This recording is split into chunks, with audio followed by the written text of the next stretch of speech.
Hello everyone. तो आज कैसे हैं आप सब लोग। तो आज हम फ्रेंच रिवॉल्यूशन हम कंटिन्यू कर रहे थे क्लास नाइन्थ का हिस्ट्री का फर्स्ट चैप्टर फ्रेंच रिवॉल्यूशन। आज हम उसका ये यहाँ तक पूरा पढ़ा चुके थे।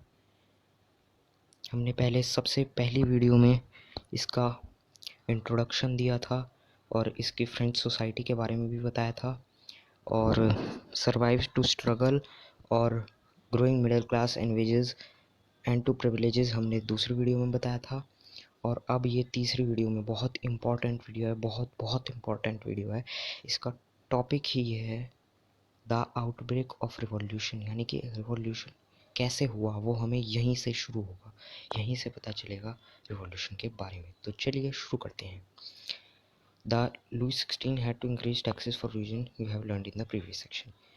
अब इन्होंने यहाँ पर दे दिया कि लुई 16 को टैक्स इंक्रीज़ करने थे और रीज़न बताया कि वो तुमने प्रीवियस सेक्शन में पढ़ लिया है। और हमने क्या पढ़ा था प्रीवियस सेक्शन में कि लुई 16 को टैक्सेस क्यों बढ़ाने पड़े। एक तो पॉपुलेशन बहुत इंक्रीज़ हो गई थी, ऊपर से वहाँ पर कभी कभी ड्रॉट्स आ जाती थी, फ्लड्स आ जाती थी, जिसकी वजह से टैक्स बढ़ाने पड़ेंगे तभी रिवेन्यू आएगा। और तीसरा कॉज, लुई 16 को एम्प्टी ट्रेजरी मिली थी और पूरी फाइनेंशियल रिसोर्सेज फ्रांस की ख़त्म हो चुकी थी, तो उसे फ्रांस को चलाने के लिए टैक्स बढ़ाना पड़ा। तो how do you think he have gone about doing this? How do you think? अब आप सोचिए कि वो उसने ये कैसे किया होगा। जब फ्रांस में ओल्ड रेजाइम था तो मोनार्क को कोई पावर नहीं था कि वो टैक्स इम्पोज करे सिर्फ उसके ही इच्छा के अनुसार। अगर उसका मन है तो वो टैक्स इम्पोज कर दे। फ्रांस के ओल्ड रेजाइम में मोनार्क को इतना अधिकार नहीं था, बल्कि उसे एक मीटिंग बुलानी पड़ती थी एस्टेट जनरल की, जो कि प्रपोज़ल पास करती थी नए टैक्सेस का। और एस्टेट जनरल एक, हाँ, बहुत इम्पॉर्टेंट है यहाँ पर क्वेश्चन आता है, व्हाट इज़ एस्टेट जनरल, कई बार पूछा जाता है। तो आप ये लिखेंगे, the estate general was a political body to which the three estates sent their representatives. इतना, एक एस्टेट जनरल एक पॉलिटिकल बॉडी थी जहाँ पर तीनों estate, first estate, second estate और थर्ड एस्टेट, अपने रिप्रेजेंटेटिव्स भेजते थे। However, the monarch alone could decide when to call a meeting of this body. हालांकि सिर्फ मोनार्क ये अकेले ही डिसाइड कर सकता था कि ये मीटिंग कब बुलानी है। जो आखिरी बार जब ये मीटिंग बुलाई गई थी तो वो 1614 में बुलाई गई थी, लेकिन अब ओल्ड रिजीम तो नहीं था। ओल्ड रिजीम तो 1789 से पहले का समय था, तो 1789 चल रहा था। तो अब ओल्ड रिजाइम, अब on 5 May 1789 Louis 16 call together an assembly of the state general to pass proposal for new taxes. तो ये जो बात चल रही है ये 1789, ये अभी ओल्ड रिजाइम की ही बात चल रही है, क्योंकि तब मोनार्क को खुद अधिकार नहीं था कि अपनी इच्छा के अनुसार टैक्स इम्पोज करे, इसलिए उसने स्टेट जनरल की मीटिंग बुलाई। और resplendent hall in Versailles was prepared to host the delegates. एक बहुत शानदार हॉल वर्सेल्स में प्रिपेयर किया गया उन सब लोगों को होस्ट करने के लिए, उन्हें वहाँ बैठाने के लिए, जो फर्स्ट स्टेट और सेकंड स्टेट था। चलिए वहीं उसी पेज पर चलते हैं बताने के लिए कौन था। क्लर्जी और नोबिलिटी फर्स्ट स्टेट में आते थे, ये देखिए। हम पिछला भूलना नहीं चाहिए, इसलिए मैं यहाँ पर लेके आया हूँ। First state clergy, second state nobility और थर्ड स्टेट कॉमन पीपल, याद रहना चाहिए ये। तो चलिए आगे आते हैं फिर से।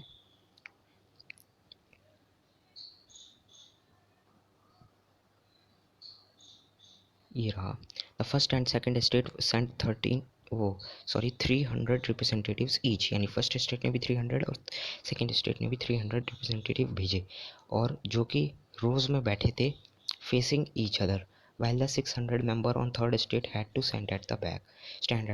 इतनी बुरी हालत थी कि फर्स्ट और सेकंड स्टेट के लोग, 300 लोग आमने सामने बैठे हुए थे, और 600 मेंबर जो कि कॉमन पीपल थे, वे, उन्हें सिर्फ खड़े होने का ही अधिकार था। और third state represented by it's more prosperous, और थर्ड स्टेट के जो पीपल थे उनमें से भी सिर्फ एजुकेटेड और प्रॉस्पेरस मेंबर्स ही आए थे। पीजेंट्स, आर्टिसंस, वुमेन, इन सबको यहाँ आने का अधिकार नहीं था। हालांकि उनकी जो डिमांडेड थी, अनएजुकेटेड पीपल थे जो थर्ड स्टेट के पीजेंट आर्टिसन वुमेन वगैरह, उनकी 40,000 लेटर्स में डिमांडेड वे लाए थे थर्ड स्टेट के prosperous members. Voting in the state general in the past has been conducted according to the principle that each state had one vote। जो voting होती थी स्टेट जनरल्स में पहले, पास्ट मतलब पहले के समय में, वो इस प्रिंसिपल से होती थी कि हर स्टेट का एक वोट होगा। तो क्लर्जी और नोबिलिटी को तो सारे प्रिविलेजेस मिल रहे थे, वे तो कहते ही कि टैक्स इम्पोज कर दो, हमें तो देना है नहीं। और दोनों एक एक, मतलब पूरे ग्रुप एक वोट देता क्लर्जी का, पूरा ग्रुप एक वोट देता नोबिलिटी का, तो उनके दो हो जाते और थर्ड स्टेट से भी जीत जाते और टैक्स इम्पोज हो जाते। और ऐसा ही लुईस 16 ने इस बार भी फिर से करना चाहा, लेकिन जो थर्ड स्टेट के मेंबर थे उन्होंने ये डिमांड की कि ये voting assembly as a whole नहीं होनी चाहिए, मतलब हर पूरी एक असेंबली को एक वोट नहीं होना चाहिए, बल्कि असेंबली के हर मेंबर को एक वोट होना चाहिए। This was one of the democratic principles. ये एक डेमोक्रेटिक प्रिंसिपल था जो कि फिलोसोफर राउजी ने अपनी बुक में लिखा था, द सोशल कॉन्ट्रैक्ट।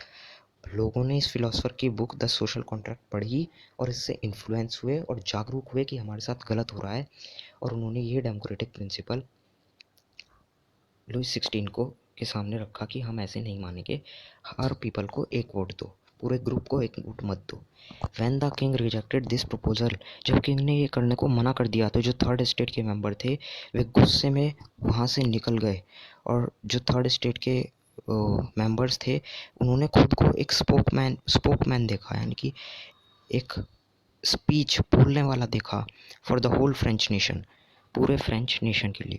और 20 जून को वे थर्ड स्टेट के मेंबर एक हॉल में असेंबल हुए, हॉल में इकट्ठा हुए, एक इंडोर टेनिस कोर्ट की एक हॉल में इकट्ठा हुए जो कि वर्साइल्स में था, वर्साइल के मैदान पर था। उन्होंने खुद को, थर्ड स्टेट के मेंबर्स ने खुद को नेशनल असेंबली डिक्लेयर कर दिया, खुद को नेशनल असेंबली घोषित कर दिया और शपथ ली कि वे तब तक अलग नहीं होंगे जब तक वे फ्रांस के लिए कोई कॉन्स्टिट्यूशन नहीं ड्राफ्ट करते थे कि जिससे कि मोनार्क की पावर लिमिट हो जाए। और ये जो इनका प्रोटेस्ट था वो लेड किया गया था मिराबियो और एब्बेसीज ने। Mirabeau was born in Nobel family, Mirabeau एक नोबल फैमिली में बॉर्न हुआ था, but was convinced of the need to do away with the society of feudal privileges. He brought about a general and delivered powerful speeches to the crowd assembled at Versailles।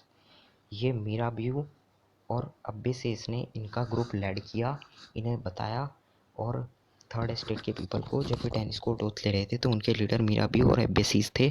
मीराबियो जो कि एक Nobel family में born हुआ था, यानी कि वो nobility से बिलोंग करता था, सेकेंड स्टेट से, और लेकिन वो कन्विंस्ड था कि पीपल को फ्यूडल प्रिविलेजेस नहीं मिलनी चाहिए, और वो एक जनरल लाया और उसने एक जर्नल छापा और उसने पावरफुल स्पीचेस भी दी क्राउड को जो कि वर्सेल्स में इकट्ठा हुए थे। अब मुझे पता है कि आपके दिमाग में हो सकता है क्वेश्चन आ रहा हो कि थर्ड स्टेट के पीपल ने ये तो कह दिया कि पूरी assembly as a whole right नहीं मिलेगा, बल्कि हर मेंबर को एक वोट मिलेगा।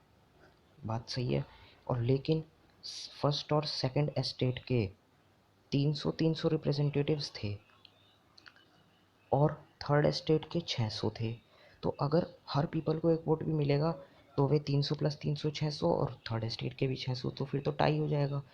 लेकिन ऐसा नहीं हुआ, क्यों?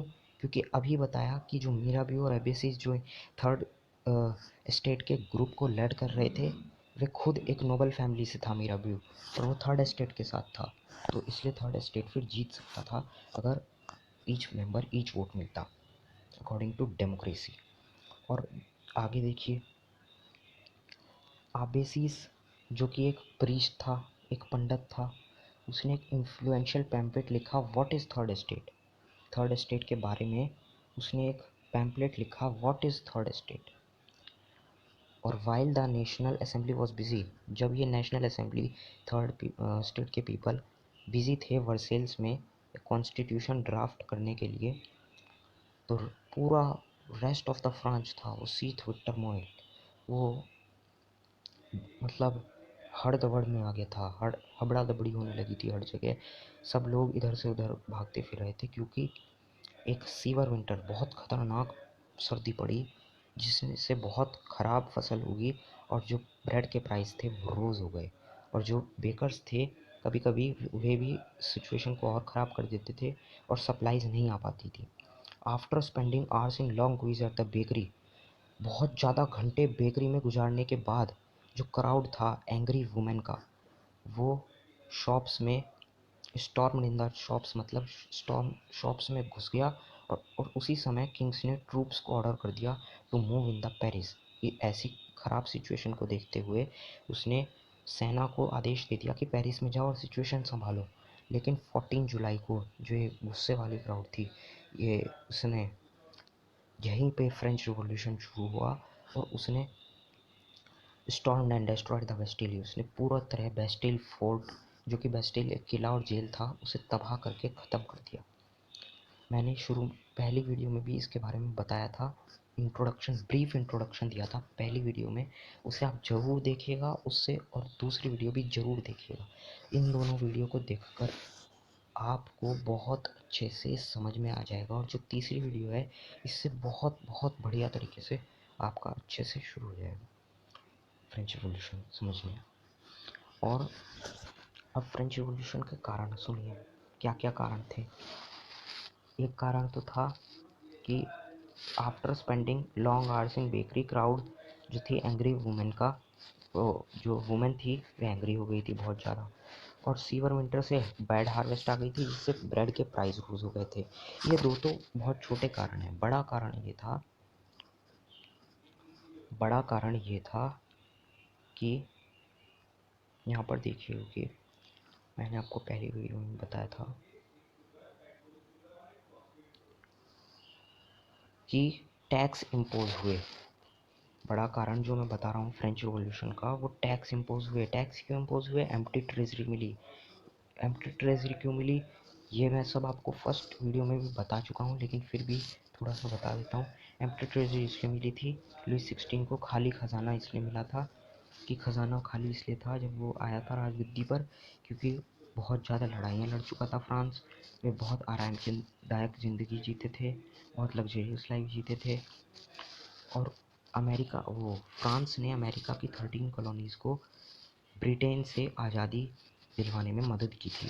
और क्योंकि फ्रांस का भी दुश्मन ब्रिटेन था, अमेरिका का भी दुश्मन ब्रिटेन था। ब्रिटेन को नीचा दिखाने के लिए फ्रांस ने किया था। तो मैंने आपको सब ये चीज़ें बता दी हैं। फ्रेंच रिवॉल्यूशन क्यों हुआ, जो मैं बोल रहा हूँ उसे आप नोट कर सकते हैं। क्यों हुआ, कितने रीजंस थे। एक तो बहुत बैड हार्वेस्ट थी, इसलिए बहुत पीपल एंग्री हो गए थे। दूसरा, बेकरी में वुमेन्स को बहुत खड़ा रहना पड़ रहा था, उससे उनमें गुस्सा आ गया था। तीसरा, वहाँ की पॉपुलेशन फ्रांस की बहुत ज़्यादा रोज़ हो गई थी, अबाउट 5 मिलियन पॉपुलेशन बढ़ गई थी। तो हर चीज़ के प्राइस इंक्रीज़ करने पड़ रहे थे, वेजेस उतनी रह रही थी लेबर्स की। तो बहुत ज़्यादा स्टारवेशन आ गया था, भूखमरी आ गई थी एक तरीके से। तो क्राउड बहुत गुस्सा थी। और नंबर एक और पॉइंट कि टैक्स सिर्फ थर्ड एस्टेट ही देता था, और टैक्स जो लुई 16 था वो बढ़ाना चाह रहा था। तो चलिए, इतना तो समझ आ गया है हमें। अब हम बात करते हैं कंट्री साइड की, गांव की। ये भी हम इंट्रोडक्शन में पढ़ चुके थे। खैर, आगे बढ़ते हैं। In the countryside rumours and spread from village to village that the lords of the manor had hired bands of brigands who were on their way to destroy the ripe crops. गांव में ये अफवाह बहुत आग की तरह फैली, गांव से गांव तक, कि जो मैनर यहाँ पर दिया हुआ है, मैनर का मतलब an estate consisting of lords lands and his mansion. यहाँ पर कंट्री साइड में अफवाहें फैलने लगी कि जो विलेज से विलेज तक एक अफवाहें फैली कि जो लॉर्ड्स ऑफ मैनर थे, जिनके ज़मीन होया करती थी, जो कि ज़मीन के मालिक होते थे, उन्होंने गुंडों से मदद ली जो कि रास्ते पर थे सारी क्रॉप्स को डिस्ट्रॉय करने के लिए। मतलब जो कि एक गांव के राजा हुआ करते थे, उन्होंने गुंडों का सहारा लिया और किसानों की सारी क्रॉप्स को उगी हुई राइपन मतलब काटने लायक, राइपन मतलब कि आप कह सकते हैं पकी हुई, लेकिन पकी हुई से मतलब कि जो क्रॉप्स खाने लायक थी उन्हें डिस्ट्रॉय करने के लिए वहाँ के किंग ने मतलब विलेज के राजा ने गुंडों के से मदद ली थी, जिससे कि वे पीजेंट्स के सारी क्रॉप्स डिस्ट्रॉय करें। Caught in a frenzy of fear बहुत इंपॉर्टेंट है, एक फ्रेज भी है।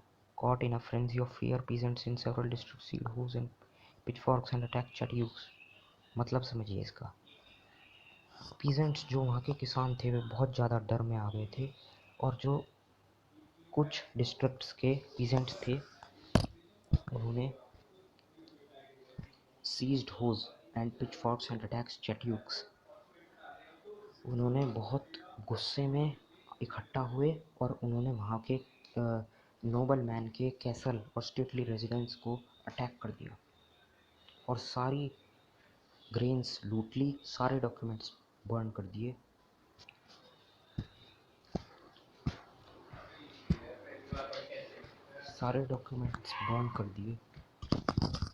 सारे डॉक्यूमेंट्स उन्होंने किसने, जो वहाँ के किसान थे वे डर गए थे और वे गुस्से में इकट्ठा हुए और उन्होंने अटैक किया। चैट्यूक्स मतलब यहाँ दिया हुआ भी है कैसल और stately residence belonging to a king और नोबल मैन, एक ऐसा प्लेस या ऐसे रहने वाली जगह जहाँ किंग या उसके नोबल मैन रहते थे, उसके अधिकारी। तो उन्होंने वहाँ पे सारे ग्रेन्स लूट ली, क्रॉप्स को डिस्ट्रॉय कर दिया और सारे मैनोरियल ड्यूज जो थे, जो किसान पर मैनोरियल ड्यूज थे, उन सबके रिकॉर्ड्स को भी डॉक्यूमेंट्स बर्न कर दिए, जला दिए। Large number of nobles fled from their homes, many of them migrating to neighbour. इतनी स्थिति खराब हो गई थी कि जो नोबल्स थे, जो राजा और उनके अधिकारी थे, उन तक कोई नौबत आ गई थी कि वे अपने घर से भाग जाएं और नेबरिंग कंट्रीज़ में माइग्रेट करें, भागें वहाँ से बचकर। Faced with the power of his revolting subjects, Louis XVI finally accorded recognition to the National Assembly and accepted the principle that his powers would from now be unchecked by a constitution. On the night of 4 August 1789, the Assembly passed a decree abolishing the feudal system of obligation and taxes.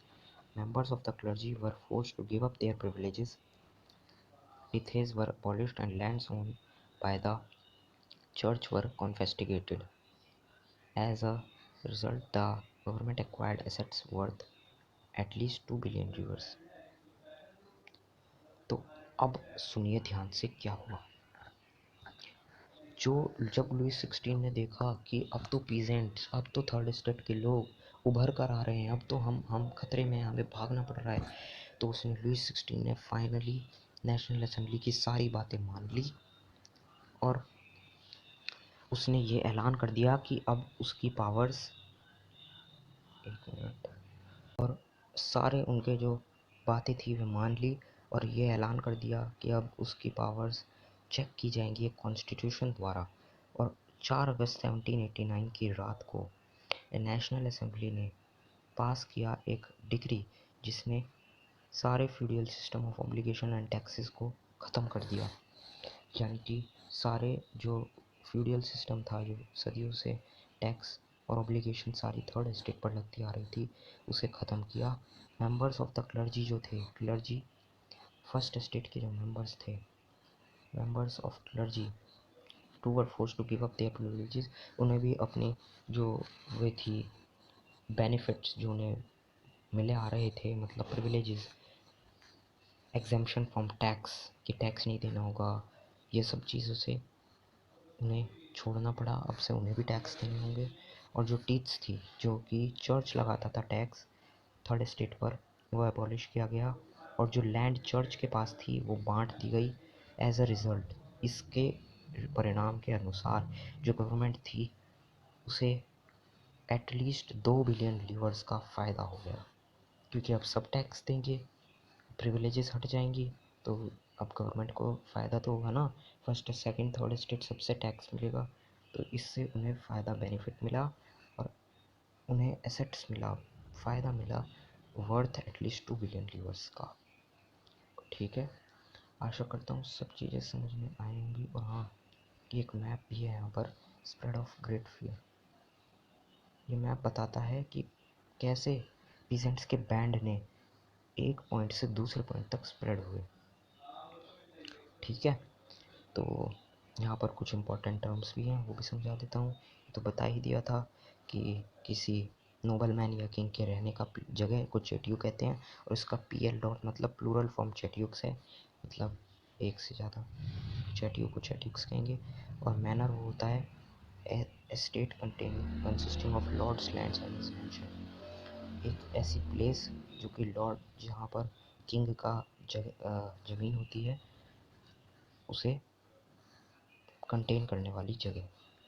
ठीक है, आज की इस video में हमने बहुत बहुत बहुत बहुत इम्पोर्टेंट बोलूँगा मैं, आउटब्रेक ऑफ रिवॉल्यूशन, इसे डिस्कस किया। मैंने आपको थोड़ी बहुत समरी भी बताई फर्स्ट और सेकंड वीडियो की। और हाँ, फर्स्ट और सेकंड वीडियो को ज़रूर ज़रूर से ज़रूर देखना, पूरा सीरीज़ में चैप्टर चलते जाएंगे, सब अच्छे से समझ आएगा। और अगर फिर भी नहीं आएगा समझ, तो वीडियो को बार बार देखिए, एक बार नहीं आएगा 2 बार देखिए, 3 बार देखिए। और अगर फिर भी कोई बात लगती है समझ में नहीं आई, तो ज़रूर से ज़रूर कमेंट सेक्शन में लिखिएगा, मैं 101% उसका अगली वीडियो में रिप्लाई ज़रूर करूँगा। तो आज की वीडियो में बस इतना ही, हमने ये पूरा आउटब्रेक ऑफ रिवॉल्यूशन पढ़ लिया है। आशा करता हूँ कि सारी चीज़ें आपको अच्छे से समझ आई होंगी, जो मैंने बताया उसे आपने सीख लिया होगा, और कुछ भी प्रॉब्लम आपको हुई नहीं हुई।